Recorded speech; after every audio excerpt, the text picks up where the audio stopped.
Yang penting caleg ini adalah merakyat, sering bertemu, kerja-kerjanya dirasakan, sering membantu secara sosial, dipilih. Ini yang kemudian banyak orang Madura nggak tahu. Itu yang kalah jadi oposisi. Biarkan dia berjalan di tempat yang sunyi. Tidak menikmati nikmatnya kekuasaan. Yang menang jadi penguasa. Udah itu aja rumusnya. 4 partai pendukung Prabowo, kekuatan politiknya hanya 42%. Tentu itu nggak aman dan nggak kondusif. Suka tak suka pasti ingin merangkul partai yang lain. Yang kalah pemilu. Religius atau nasionalis, nggak penting bagi mereka. Yang penting bagi mereka adalah siapa caleg yang datang, sering berinteraksi, faedahnya dirasakan, manfaatnya dirasakan, akan dipilih. Jadi tutup mata dengan partai mereka.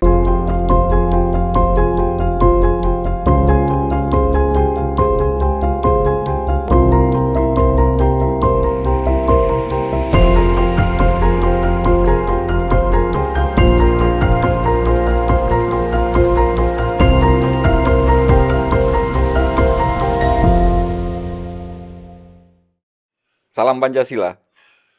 Kawan, ketemu lagi dengan Winarko Ngantiwani di Ruang Dialektika. Menjelang Lebaran ini kayaknya ini podcast kami yang akan terakhir sampai setelah Lebaran, kedatangan tamu yang sangat istimewa. Karena ngarepnya sebenarnya sudah sangat lama, terutama kemarin menjelang Pilpres itu sepertinya suaranya, pendapat-pendapatnya banyak sekali yang dicari orang gitu. Tapi ya meskipun sudah lewat, kayaknya banyak sekali dinamika politik yang mengikuti Pilpres kemarin dan ke depan juga dengan hasil yang kemarin tuh akan banyak sekali hal yang masih sangat menarik dan relevan untuk kita bahas.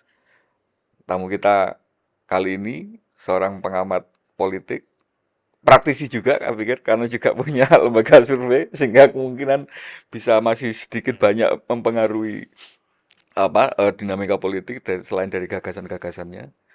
Seorang akademisi muda yang kami memang dari awal karena berkaitan dengan tema-tema yang kebetulan juga saya daerahnya dari Jawa Timur juga, itu sebenarnya pengen kenalan agak lama, tapi baru kesempatan sekarang.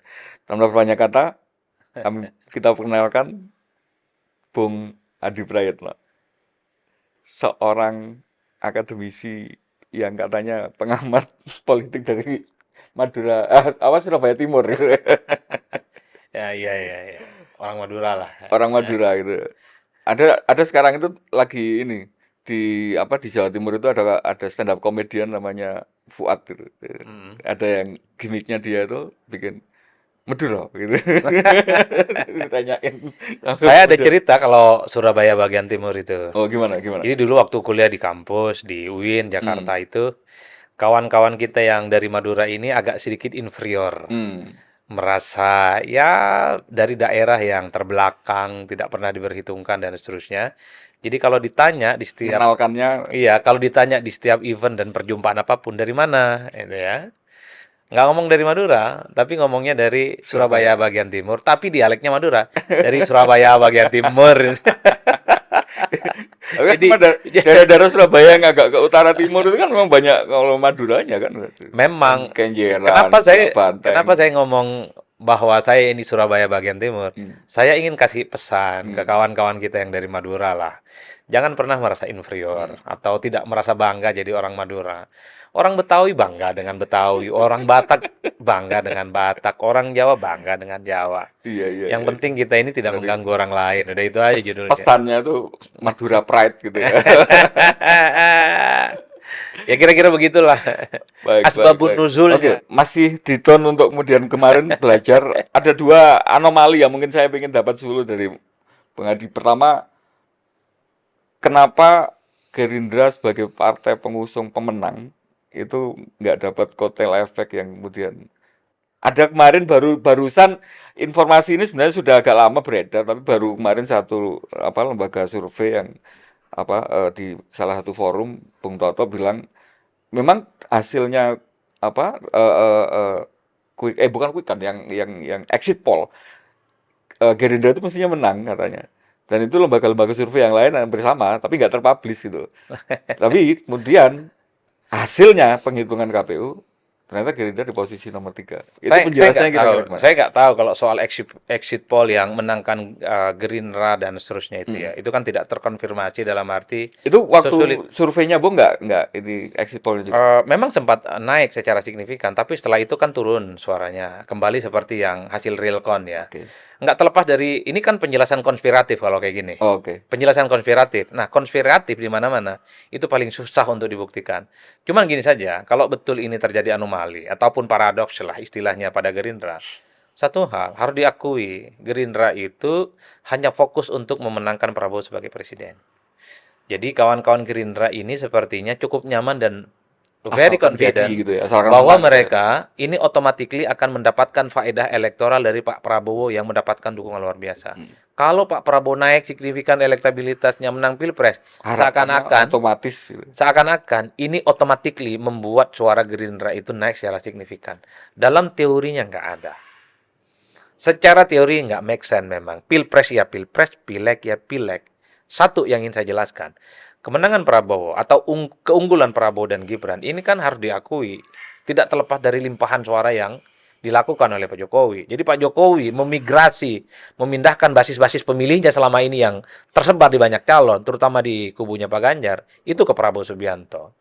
Artinya apa? Kalau Prabowo Gibran itu dapat 58%, itu harus diakui. Ini hasil dari kawin silang antara dua kekuatan politik, yaitu Jokowi dan Prabowo. Cuman pemilih Pak Jokowi dalam Pilpres ini tidak terkonfirmasi, dia dukung Gerindra. Gerindra tetaplah Gerindra dengan mesin politiknya 12 dan 13%. Jadi bagi saya nggak anomali. Bagaimana dengan penjelasan bahwa ketika ketum partai ada di kertas suara di baliho-baliho peraga APK kandidat caleg dari partai dari Gerindra itu juga memasang Prabowo. Ini apa yang tidak berdampak mungkin yang itu di efek Itu penjelasan pertama kenapa ada anomali pada Gerindra. Nah, yang kedua, Mas, Gerindra itu runner up sejak 2019. Ketika Prabowo juga tanding ulang melawan Jokowi. Saat itu Gerindra 12,75%. Ingat loh, Golkar 12,20%. Konversi suaranya di DPR, Gerindra itu kalah sama Golkar. Jadi bukan anomali sebenarnya. masih tetap dengan tren yang 2019. Jadi kalau Gerindra perolehan suaranya hari ini di DPR nomor 3 itu sama dengan 2019, di mana Gerindra juga nomor 3. Apa yang anomali? Gerindra justru naik di 2024 ini dari 12 jadi 13. Naik, memang nggak signifikan naiknya, tidak sesignifikan Golkar yang naik 3, sekian persen. Iya, itu kan kemudian ketika sama-sama sebagai pendukung Nah, atau dapat ininya, yang kenapa ingin kok saya Golkar katakan yang lebih adalah banyak gitu? Gerindra mestinya bersyukur, naik kok. Ya, anggaplah kurang lebih sekitar 1% dibandingkan 2019. Tapi bahwa Gerindra di bawah Golkar, ya. Tapi bahwa Golkar nomor 3 di bawah PDIP dan Golkar, ya itu nggak bisa dibantah. Ini yang sepertinya membuat Gerindra ini berhitung.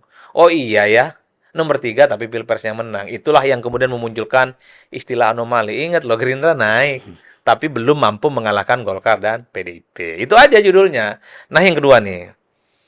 Kalau bicara tentang Pileg, Mas ya, ini kan anatomi kekuatan politik mereka itu terletak pada caleg dan mesin. Jadi yang bisa menerjemahkan tingkat keterpilihan mereka di daerah itu dapil. Golkar deh. Golkar ini lama nggak punya jagoan maju Pilpres, baik sebagai calon wakil presiden atau calon presiden. Tapi kenapa mereka signifikan? Calegnya, Mas. Mereka biasanya nih di satu dapil numpuk nama-nama besar, figur-figur besar yang bisa jadi vote getter dan bahkan bisa menambah suara. Ya, Itu kayak yang terjadi. petarung gitu kan istilahnya. Begitupun dengan PDIP. Golkar coba cek, di satu dapil itu luar biasa, Mas. Petarung semua isinya. Petarung semua. Kalaupun toh nggak dapat satu, minimal suaranya gemuk. Kalau dapat satu, dia suaranya gemuk. Atau dapat dua. Atau seperti PDI.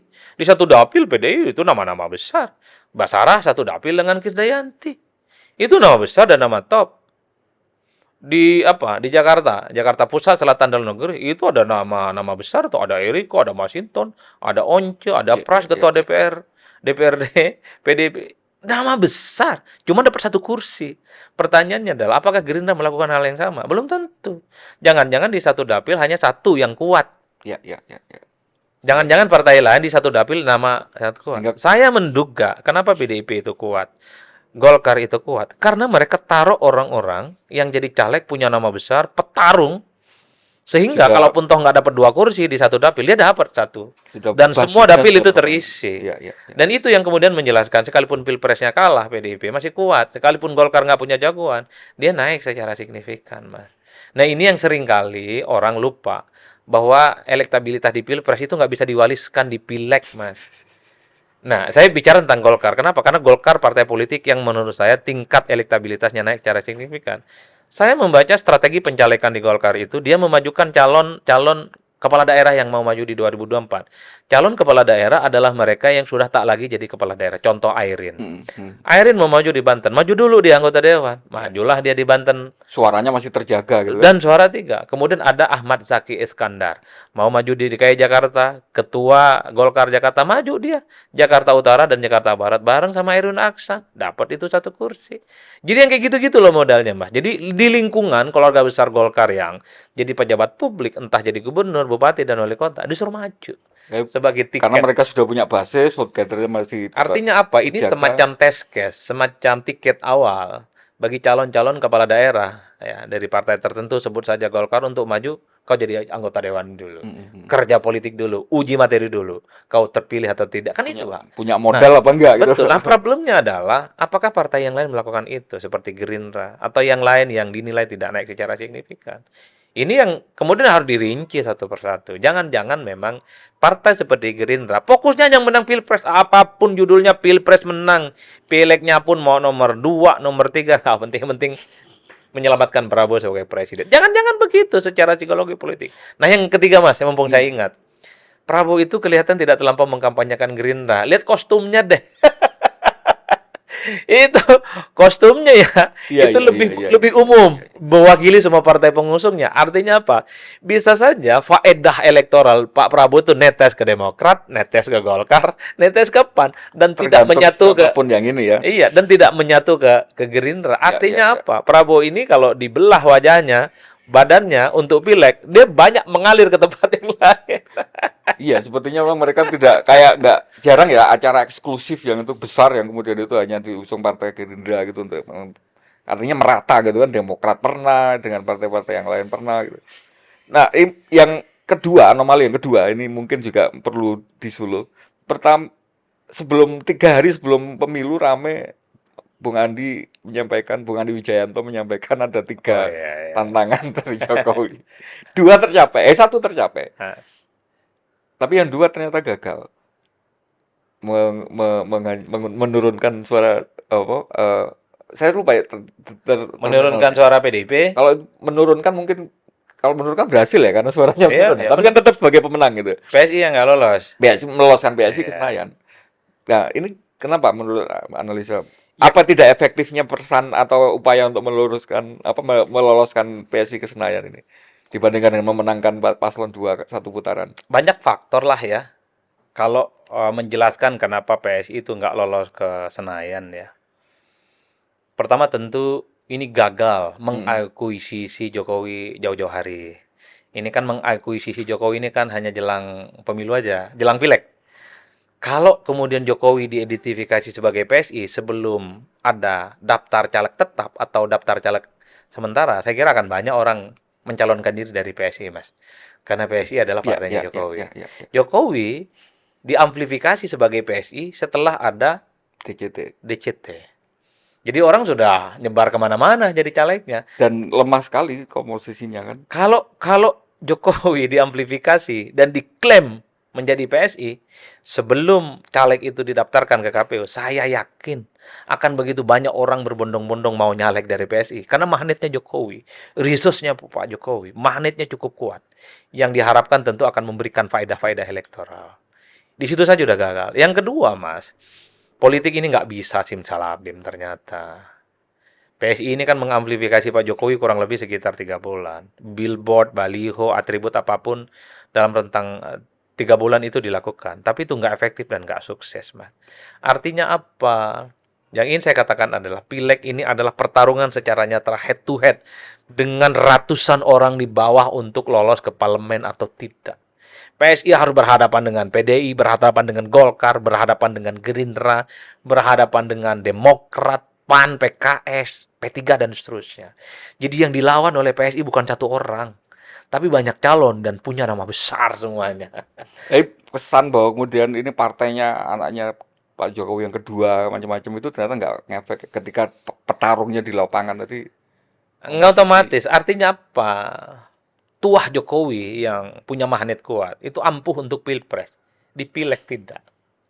Di pileg tidak. Buktinya PSI nggak lolos gimana? Bagi saya ini bukan anomali. Memang nggak lolos. Di survei-survei yang kita lakukan, PSI nggak lolos, Mas. Dari rumus apapun, dari penjuru manapun, PSI nggak lolos. PSI itu 2,7% survei. Bahkan itu quick count juga 2,8%. Kalaupun toh ditambah misalnya margin of error 1%, PSI itu cuma 3,8. Enggak lolos juga. Jadi kalau PSI itu nggak lolos, bagi saya nggak mengagetkan. Bukan anomali ya. Bukan anomali. Di survei memang nggak muncul. Yang kedua memang caleg-caleg mereka tidak sehebat dan tidak semantap caleg-caleg partai yang lain sudah berpengalaman. Yang kedua memang gagal mengkonversi tuah Jokowi sebagai faedah elektoral itu. Itulah yang kemudian menurut saya kenapa PSI nggak lolos. Justru kalau PSI lolos itu aneh. Itu anomali lagi, Pak. Nanti muncul lagi dugaan-dugaan kecurangan. Kenapa disebut aneh? Kalau semua survei quick count memprediksi pilpres siapa yang menang, dan benar. sangat prediktif siapa yang menang pileg 1, 2, dan 3-nya itu benar. Kenapa PSI gagal diprediksi? Kan itu pertanyaan orang. Justru ini akan menjadi keanehan paling aneh di dunia ini kalau PSI lolos ke parlemen. Dua yang survei yang lain benar Itu gitu. justru akan menimbulkan keributan-keributan baru. Kalau survei itu akurat memprediksi pilpres 1 putaran memenangkan Prabowo dan Gibran, kok giliran PSI salah sih? Berarti rame-rame fluktuasi di Sirekap kemarin itu. Nah, itulah yang kita sayangkan dari Sirekap. Pertama, Mas, Sirekap ini perintah sebenarnya, perintah dari regulasi PKPU lah, sebagai instrumen untuk akuntabilitas publik supaya rakyat engage, Biar langsung melihat. ya ikut. Cuman Sirekap ini bukan hasil resmi yang bisa dijadikan acuan untuk mengumumkan hasil pemilu. Orang disuruh percaya pada sesuatu yang bukan hasil resmi, itu Sirekap. Belum lagi persoalan-persoalan teknis. Jadi alat deteksi mesin dari Sirekap itu Membaca rapun scannernya. jauh, Mas. Iya, C1 itu ditulis, misalnya yang di C1 di scan dikirim ke Sirekap itu 100, karena rabun jauh yang muncul 1 gitu. Kan itu yang menimbulkan keributan. Dulu kan ada sampai KPU melakukan kompresi pers. 1 TPS Anies naik 2000. Waduh. Satu TPS cuma 300 Iya. kok bisa naik. Kok tiba-tiba misalnya tak lama setelah itu turun 3000. Ramai itu gaduh kan. Suara saya hilang gitu. Artinya apa? Kawan-kawan KPU mengatakan memang mesin untuk mendeteksi hasil scan perolehan suara di TPS itu nggak akurat. Kalau nggak akurat ngapain dipakai? Udah itu aja, Mas. Pakai ke lembaga survei, pakai ke instrumen-instrumen lain gitu loh. Saya sempat protes dulu kalau bisa bahkan itu di stop Sirekap. Hanya menimbulkan kegaduhan dan huru-hara yang tak Iya, berkesudahan. semakin menguatkan asumsi-asumsi liar yang sebelumnya itu kan. Betul. Besok-besok pikirin lah. Repot juga. Kalau Kalau nggak benar-benar bisa mengoperasikan. Sirekap ini dihentikan ya di stop, dia pakai anggaran, pakai duit negara, dan ada regulasinya. Masalah lagi nih, Pak. Kalau dilanjutkan menimbulkan proyek. masalah. Kalau dilanjutkan ini menimbulkan masalah. Ini yang menurut saya betapa pemilu di 2024 memang banyak compang-camping lah ya dan seterusnya. Kenapa muncul satu kesimpulan bahwa pemilu 2024 itu paling brutal? Faktornya satu, Gen Z dan medsos. Gen Z ngomong politik, medsos juga ngomong politik. Jadi sesuatu yang selama ini Ramai mengendap sekali di bawah permukaan. Emangnya dari dulu nggak ada apa mobilisasi kekuasaan? Emangnya dulu kepala-kepala desa atau kepala daerah dipakai misalnya untuk memenangkan salah satu calon? Dipakai, Mas. Apalagi Cuma karena nggak ada medsos, Gen Z nggak berisik ngomong politik, jadi seakan-akan sebelumnya itu terjadi selandai-landai. nggak seramai sekarang. Nggak, sekarang di warung kopi aja orang ngomong tentang kecurangan kok. Di warung kopi orang bicara tentang Sirekap, di warung kopi orang bicara tentang siapa yang naik secara signifikan perolehan pilegnya. Mereka bicara tentang visi misi Prabowo, Gibran, kemudian Ganjar Mahfud, Anies, dan Muhaimin di warung kopi. Melalui gadget-gadget yang mereka miliki dulu 2019, dulu 2014, apalagi 2009 dan 2004 itu nggak ada. Medsos dan Gen Z. Kombinasi yang Iya. sejarah gitu ya. Jadi jangan ada kesan bahwa soal brutalitas pemilu yang ada indikasi kecurangan hanya terjadi sekarang. Enggak dong. Tapi sekarang kesannya jadi jauh lebih ini kan. Masih ingat kan Prabowo menggugat hasil pemilu 2019-2014 ke Mahkamah Konstitusi, sama tuduhannya kecurangan. Sistematis, terstruktur, dan masif. Dan gagal juga dibuktikan. Saya masih ingat itu Jadi, bawa berkerdus-kerdus gitu. Artinya apa? Kita harus fair secara proporsional, meletakkan dugaan-dugaan kecurangan itu dalam konteksnya. Makanya di awal saya ngomong, disclaimer, mungkin banyak orang menyaksikan kecurangan, ada intimidasi, ada mobilisasi. Tapi sepanjang Ingat, tidak bisa terbuktikan secara formal. itulah yang sifatnya, itu substantif, itu penting bagi demokrasi. Nggak baik presiden, nggak baik itu anggota dewan kalau menangnya itu karena faktor-faktor itu. Cuman kan problemnya ketika kecurangan-kecurangan itu yang menurut kita memang semestinya tak dilakukan, ingin dibuktikan, tak bisa, mau apa kita? Sementara Bawaslu, Mahkamah Konstitusi, dia hanya mentolerir bukti-bukti dan saksi-saksi yang valid. Tanpa itu semua, kecurangan hanya akan menjadi kosakata yang akan selalu diulang, diulang. Seakan-akan kita itu bicara hantu. Hantu itu kan tak pernah ada barangnya, tapi kita yakini keberadaannya seperti apa. Ya itulah kecurangan pemilu kita. Bung nggak khawatir dengan problem legitimasi ketika penyelesaian atas dugaan-dugaan kecurangan tadi itu tidak terjadi secara meyakinkan gitu. Kalau saya sebagai peneliti sangat khawatir, tapi legitimasi yang sifatnya substantif. Jadi kelompok-kelompok kritis, aktivis, gerakan civil society, jadi pemimpin yang terpilih melalui proses kecurangan, itu nggak sehat dan tidak ajak. Tapi ingat loh, politisi ini bukan bicara suatu hal yang sifatnya substantif. Dia bicara tentang kuantitas, tentang number. Tingkat partisipasi 80% di Pilpres. Bagaimana Anda bisa menjelaskan ini nggak kredibel pemilu? Apapun pilihannya itu Apapun pilihannya, apapun prosesnya, orang datang ke TPS, 80% nyoblos. Dari mana kau mau bicara tentang legitimasi? Ini yang saya kira disebut sebagai legitimasi kuantitatif. Dalam konteks itu, para politisi, anggota dewan, presiden yang terpilih, nggak ada persoalan. Sudah cukup Tapi, dengan itu ya. tapi kalau bicara tentang legitimasi etik, Moral, legitimasi moralitas, legitimasi substantif, bermasalah. Itulah yang terjadi per hari ini. Kenapa perbincangan podcast soal dugaan kecurangan pemilu dan seterusnya selalu terjadi. Ada sesuatu yang nggak selesai di negara kita. Pemilu bukan soal hanya kalah dan menang, tapi bagaimana indikasi kecurangan, potensi kedoliman sepanjang pemilu, itu tidak boleh ditolerir. Nah, kira-kira begitu jalan ceritanya, Mas Bro. Oke, kita selesai ngomong masa lalu. Ke depan sekarang. Ada konstelasi yang hari ini belum pernah terjadi kayaknya. Pemenang pemilu, partai pemenang menjadi kemungkinan bisa menjadi oposisi gitu. Partainya presiden pemenang itu tidak menjadi partai pertama pemenang pileknya, kemudian lawan politiknya. Hingga kemudian Artinya pemenang Pilpres dan Pileg berbeda. iya. Ini kan belum pernah sepertinya terjadi. 3-4 pemilu yang ke belakang pemenang pemenang Pilpres sekaligus juga partainya memenangkan Pileg. Kalau sama persis sih tidak pernah terjadi. PDIP menang Pileg, Pilpresnya kalah. Gerindra 2004 ya itu ya. enggak, hari ini, kita bicara hari ini. Iya. 2024 ini PDIP menang pemilu. Iya, oke. Pilpresnya kalah. Iya. Gerindra nomor 3 Pilegnya, Pilpresnya menang. Ini kan yang disebut tidak terjadi pada pemilu-pemilu sebelumnya. Kalau dalam konteks itu memang tak ada perdebatan. Artinya apa? PDIP kalah Pilpres, Pileg menang. Gerindra menang Pilpres, kalah Pileg. Kan orang bertanya, ini untuk yang pertama kalinya pemenang Pileg jadi oposisi. Iya. Kan begitu? Iya. Oposisi kemenang yang Pilpres. Tapi ada kasus yang hampir sama, Mas. 2014.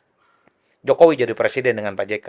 Tapi kekuatan politik parlemen dikuasai oleh Prabowo Subianto. Itu kan mirip-mirip sama. Koalisi merah putih dulu ya. Artinya apa? Kekuatan politik parlemen, anggaplah mereka yang menang Pileg ya. Kan gitu. Gabungan partai politik yang saat itu kuat di parlemen, pendukung Prabowo Subianto dan Pak Hatta Rajasa melawan Pak Jokowi dan JK yang minoritas kekuatan politiknya di parlemen. Mirip-mirip. Pemenang parlemen tapi jadi oposisi. Iya enggak? Pemenang presiden, dia adalah elected official, presiden secara terpilih. Iya, itu mirip polanya. Nah, kan orang bertanya-tanya sekarang, kira-kira bagaimana sikap PDIP ke depan menghadapi konstelasi politik yang cukup dinamis? Per hari ini saya masih meyakini PDIP akan jadi oposisi. Melihat iman politik mereka mengatakan nih PDIP, proposal dan visi misinya secara diametral berbeda. Dalam banyak hal sama, tapi dalam banyak hal juga itu bertabrakan secara diametral. Nah, yang kedua, Sekjen PDIP kalau tidak salah mengatakan, kita ini memiliki tradisi jadi oposisi. Di 2024 siap jadi oposisi. Karena yang ngomong sekjen pasti mewakili partai, bukan orang biasa. Dua variabel ini yang paling mungkin bisa saya katakan bahwa PDIP bukan tidak mungkin di 2024 ini adalah partai politik yang paling siap untuk jadi oposisi. Pertanyaannya adalah seberapa kuat dan seberapa lama PDIP itu akan jadi oposisi. Kalau untuk tahun pertama dan tahun kedua rasa-rasanya masih PDIP itu akan berada di luar kekuasaan. Tapi saya tidak menjamin Ada masuk perubahan apa tahun gitu ya, ketiga, dinamika tahun apa? keempat, dan kelima, itu PDIP akan terus berada di luar kekuasaan. Karena PDIP mengatakan dan mereka mengklaim, mereka nggak ada persoalan dengan Prabowo. Mereka Fine-fine nggak ada aja. persoalan dengan Gerindra. PDIP itu hanya ada persoalan dengan Dengan Jokowi. Nah, artinya Bung Andi mengantisipasi bahwa di tahun kedua atau ketiga peran Jokowi sudah tidak signifikan lagi. Bagi saya nggak perlu Atau nunggu tahun Wapres. pertama dan tidak perlu nunggu tahun pertama, nunggu tahun kedua, Mas. Setelah pelantikan presiden terpilih 20 Oktober, menurut saya totally different konstelasi politik kita. Jokowi tak lagi akan signifikan, Jokowi tak lagi menjadi penting. Ya kecuali Jokowi jadi ketua umum partai ya, mungkin akan tetap diperbincangkan. Tapi kalau Jokowi betul kembali ke Solo, seperti yang disampaikan beberapa waktu yang lalu, rasa-rasanya Jokowi tak lagi diperdebatkan. Apa itu yang kemudian mendasari rame-rame kemarin isu Golkar mau Entah, wallahualam karena bishawab. butuh kendaraan tadi untuk biar relevan tadi. Pikiran kita nggak sampai, Mas. Kita ini kan polos membaca politik. Jokowi yang PDIP per hari ini tiba-tiba dikaitkan dengan Golkar, bagi saya nggak nyambung, Pak. Nggak nyambung. Nggak nyambungnya, masa sih segitu amat politik kita gitu. Ya, dengan pengalaman Pilpres ini dan dinamikanya, saya Iya. sudah, kayak rasanya sudah kebal kemarin menyangka hal itu, wah nggak mungkin ini dilakukan. Ya Wah, nggak mungkin ya. Tapi ternyata begitu ini kejadian Ya beneran. mungkin, tapi sulit saya membayangkan ya, sulit membayangkan. Sekalipun kalaupun toh itu terjadi, saya nggak tahu, saya nggak punya teori lagi untuk menjelaskan apapun terkait dinamika politik. Ilmu politik ala Indonesia banget gitu. Ilmu yang Bung pelajari di kuliah nggak ada yang relevan gitu. Jadi kembali ke persoalan apakah PDIP akan jadi oposisi atau tidak, saya tidak bisa memastikan. Tapi per hari ini minimal tahun pertama, rasa-rasanya PDIP masih siap untuk Karena kan banyak apa pengamat yang menyimpulkan kenapa kemudian kita sampai di posisi yang seperti hari ini itu kan karena 5 tahun ke belakang kemarin Jokowi sudah sedemikian efektif untuk merangkul keseluruhan potensi oposan sehingga kemudian kita kehilangan ruang itu di konstelasi politik itu. Nah dengan Jokowi dengan PDIP hari ini bisa dan mungkin dengan penjelasan Bung tadi bahwa menjadi oposisi artinya itu kan menguntungkan bagi kehidupan demokrasi kita gitu. Sebenarnya tak ada penjelasan yang linier apakah oposisi itu mendapatkan insentif politik elektoral di pileg atau pilek.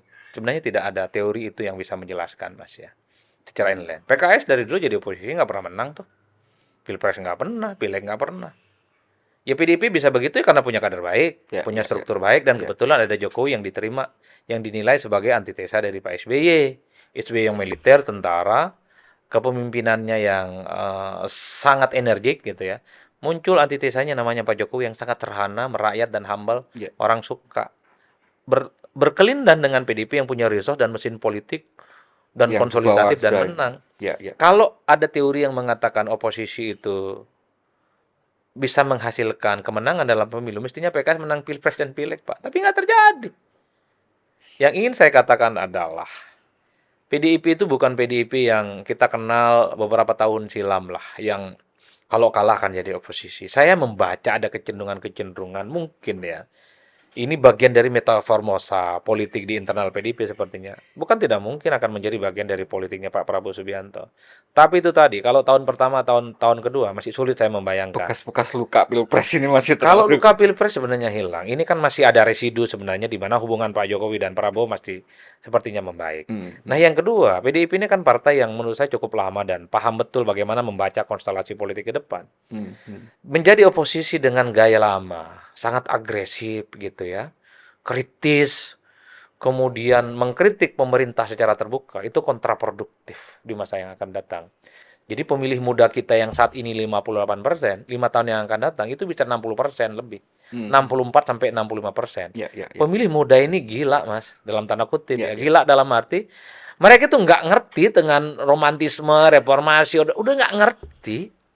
Dan mereka tidak terlampau suka dengan gaya komunikasi para politisi yang sangat agresif, Yang agitatif, frontal, yang konfrontal. ini. Nggak suka. Sepertinya PDIP sedang berhitung itu. Ya karena kemudian dengan konstelasi sebagai pemenang pileg itu kan salah satunya yang menjadi haknya pemenang ini kan menjadi speaker Oh iya, ketua. kalau saya sih sebenarnya dari dulu mazhabnya nih. Kalau pilpres itu yang kalah jadi oposisi. Biarkan dia berjalan di tempat yang sunyi. Tidak menikmati nikmatnya kekuasaan. Yang menang jadi penguasa. Udah itu aja rumusnya. Tapi kan ada dua barrier ya. Ada persoalan serius terkait itu. Pertama, dari segi elit, Mas. Pemenang ini, kalau kita pakai teorinya dan Slater gitu. Pada level elit, terutama pemenang, dia punya keinginan untuk merangkul pihak-pihak yang kalah. Mm, mm, mm. Jadi secara moral politik di Indonesia, politiknya saling merangkulan, Ya. Mas. Apalagi Jadi, Prabowo juga naiknya dengan apalagi agresif Prabowo itu kan. ngomong ingin merangkul sama pihak. Yang kedua, ini kebutuhan untuk mengamankan kekuatan politik parlemen. Per hari ini, 4 partai pendukung Prabowo kekuatan politiknya hanya 42%. Tentu itu nggak aman dan nggak kondusif untuk mengamankan kebijakan politik Kebijakan-kebijakan. parlemen. Suka tak suka pasti ingin merangkul partai yang lain yang kalah pemilu. Inilah yang menurut saya ke depan tergantung Prabowo mau merangkul siapa.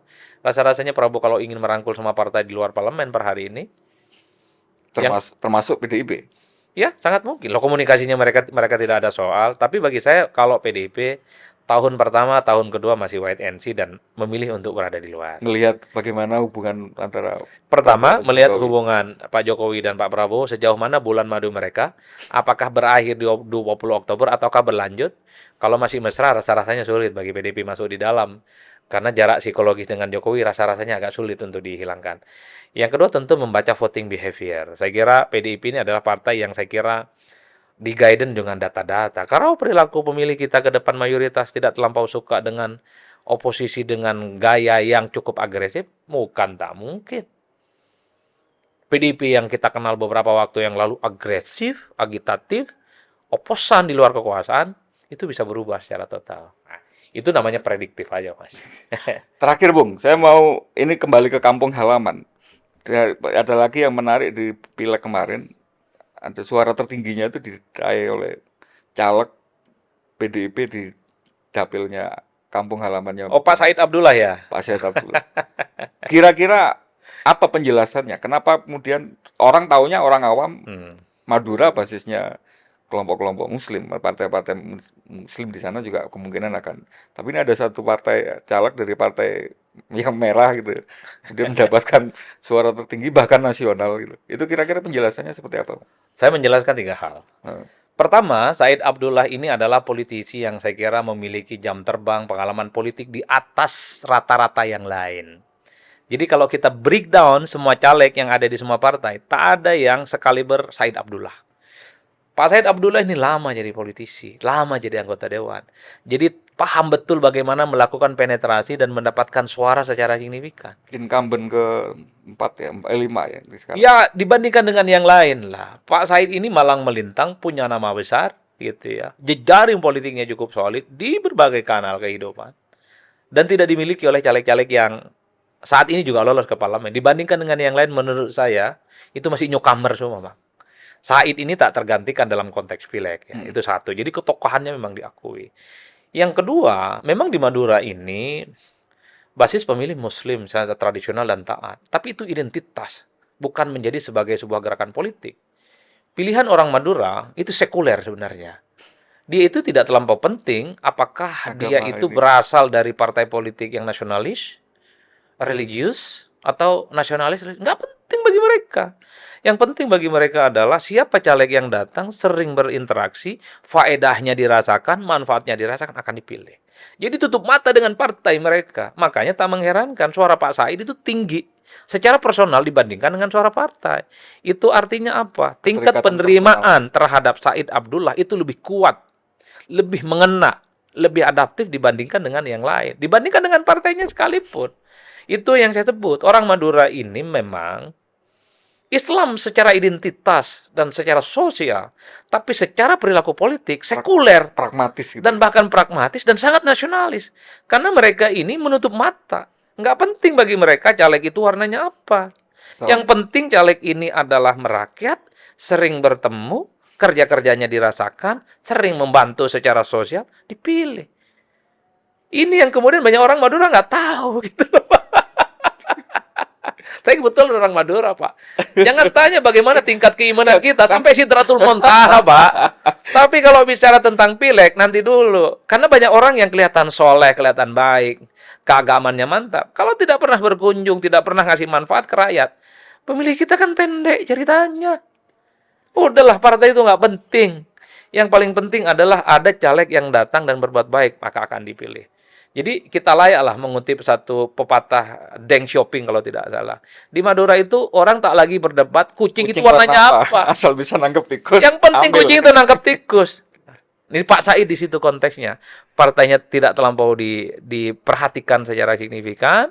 Warna-warni partai yang berkontestasi nggak signifikan. Yang dilihat adalah personality Iya, karena dari Pak termasuk Said. yang menjadi pertanyaan banyak orang juga ketika caleg ini tinggi sekali, Pilpres ternyata suara apa Ya itulah. paslon 03 ternyata hancur juga Itu kalah Madura. Artinya apa? Tingkat penerimaan terhadap Pak Said Abdullah di Madura itu melampaui yang lain, melampaui partai dan melampaui nama-nama yang lainnya. Itulah kuncinya. Dua hal itu aja menurut saya.